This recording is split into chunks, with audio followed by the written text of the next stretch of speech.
La Mela à Sainte-Pierre durera 3 jours, du vendredi au dimanche, et va rassembler toutes les personnes désireuses d'animer, de créer une activité culturelle, artistique, commerciale, dans un espace bien donné, en face du casino, en face sur le front de mer.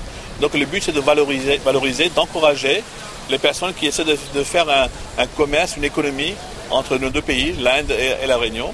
Et c'était ça l'objectif, c'est-à-dire en même temps un lieu de partage, un lieu de plaisir, un lieu d'agrément, un lieu de loisir, en même temps essayer d'encourager ces personnes qui ont des activités commerciales avec l'Inde.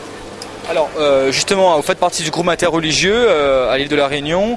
Vous avez une revendication qui est de faire de l'Antamoul et du Deepavali 2 journées fériées dans le département. Où en sont ces revendications, ces propositions ?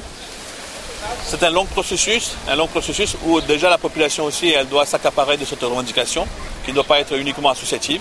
D'où notre présence aussi aux 4 coins de l'île pour fêter la lumière. Parce que Deepavali et le Nouvel An, ça deviennent 2 phares importants dans la vie culturelle tamoule à La Réunion. Et donc, il s'agissait d'être présent à Saint-Pierre. Vous savez que Saint-Pierre, maintenant, devient un carrefour culturel extrêmement important. Et que donc, je remercie la municipalité de nous avoir l'occasion de nous exprimer ici. Il y a effectivement il y a des choses très originales. Il y aura un restaurant indien avec vraiment des spécialités culinaires du sud de l'Inde. Dosai, idli, bourri, ce sont des plats typiquement du sud de l'Inde que vous pouvez déguster ici à Saint-Pierre. Vous avez donc les massages ayurvédiques, les yogas. Vous avez aussi une nouveauté une personne, un commerçant qui fait venir des fleurs fraîches, des fleurs tressées. Comme nous, dans les cérémonies, vous savez qu'à La Réunion, on a perdu l'habitude de tresser les fleurs pour faire les guirlandes. Et là, il y aura quelqu'un qui fait venir des fleurs fraîches, des guirlandes de jasmin, des roses. Et tout ça, c'est de nouveautés qu'on fera découvrir ici à Saint-Pierre.